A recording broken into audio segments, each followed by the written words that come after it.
हर बास की जिंदगी में बढ़ते उम्र की मोड़ पर एक ऐसा समय आता है जहां उसके सामने पहले दो रास्ते सरल और तुरंत समाधान देने वाले होते हैं और वही तीसरा रास्ता कठिन और पीड़ा देने वाला होता है, लेकिन बास पीड़ा चुनता है और यही से शुरू होता है। हमारे जिंदगी में कई ऐसे मौके आते हैं जब हमें परेशानियों का सामना करना पड़ता है। कई लोग तो जीवन में संघर्ष कर आगे निकल जाते हैं और कई अपने हालातों से हार मानकर खुद को जिंदगी के हवाले कर देते हैं। ऐसे में हमारी जिंदगी और हमारा खुद का कोई वजूद नहीं रहता। दुनिया उसी को सलाम करती है जो अपने कलाम खुद लिखते हैं। सिर्फ इंसान ही नहीं, कुदरत में हर प्राणी के साथ ऐसा होता है। तो आइए जानते हैं बास के जीवन से जुड़ी आश्चर्यजनक किंतु एक ऐसा सत्य जो हम सबको प्रेरणा देगा। बाज लगभग 70 वर्ष जीता है, परंतु अपने जीवन के 40वें वर्ष में आते आते उसे एक महत्वपूर्ण निर्णय लेना पड़ता है।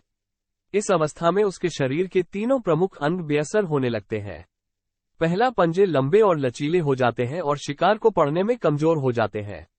दूसरा, चोंच आगे की तरफ मुड़ जाती है और भोजन निगलने में मुश्किलें पैदा होने लगती। तीसरा, पंख भरी हो जाते हैं और सीने से चपकने से कारण पूरे खुल नहीं पाते हैं और उड़ाने सीमित कर देते हैं। भोजन ढूंढना, भोजन पकड़ना और भोजन खाना, तीनों प्रक्रियाएं अपनी धार खोने लगती है। उसके पास तीन ही रास्ते बचते हैं, या तो अपनी शरीर छोड़ दे या अपनी प्रवृत्ति छोड़ गिद्ध की तरह त्यागी हुए भोजन पर निर्भर हो जाए या फिर स्वयं को फिर से स्थापित करे आकाश के साफ तौर से जाहिर बादशाह के रूप में। जहां पहले दो रास्ते सरल और तुरंत समाधान देने वाले हैं, वही तीसरा अत्यंत पीड़ादायी और लंबा।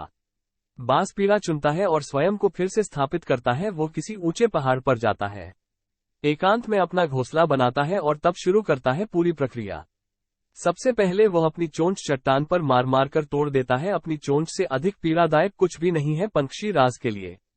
अब वह इंतजार करता है चोंच के फिर से उगाने की और उसके बाद वह अपने पंजे भी उसी प्रकार तोड़ देता है और इंतजार करना है पंजों का फिर से उगाने का। नई चोंच और पंजे आने के बाद वह अपनी भरी पंखों को एक एक कर नोचकर निकालता है और प्रतीक्षा करता है पंखों की पुनः उगाने का। 150 दिन की पीड़ा और इंतजार और तब उसे मिलती है वही भव्य और ऊंची उड़ान। इस पुनर्स्थापना के बाद वह ऊर्जा, सम्मान और गरिमा के साथ 30 साल और जीता है।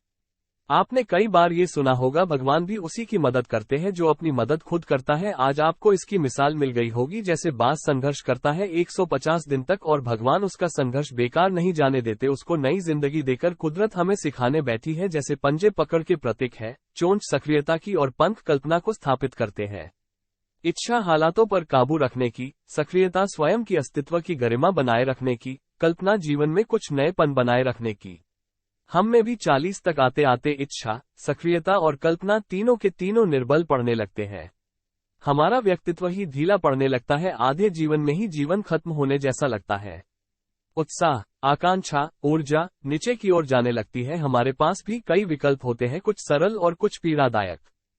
हमें भी अपने जीवन के मजबूरी भरे अतिरचिनेपन को त्याग कर काबू दिखाना होगा। बांस की पंजों की तरह हमें भी आलस पैदा करने वाली वक्र मानसिकता को त्याग कर ऊर्जा से भरी सक्रियता दिखानी होगी। बांस की चोंच की तरह हमें भी भूतकाल में जकड़े अस्तित्व के भारीपन को त्याग कर कल्पना की आजाद उड़ानें भरने होंगी। बांस की पंखों की तरह 150 दिन ना सही 1 माह ही बिताया जाए स्वयं को दोबारा स्थापित करने में। जो शरीर और मन से चिपका हुआ है उसे तोड़ने और नोचने में पीड़ा तो होगी ही, बास तब उड़ाने भरने को तैयार होंगे। इस बार उड़ाने और ऊंची होगी, अनुभवी होंगी और अनंत की ओर जाएंगी। जीत तक जंग जारी रहेंगी।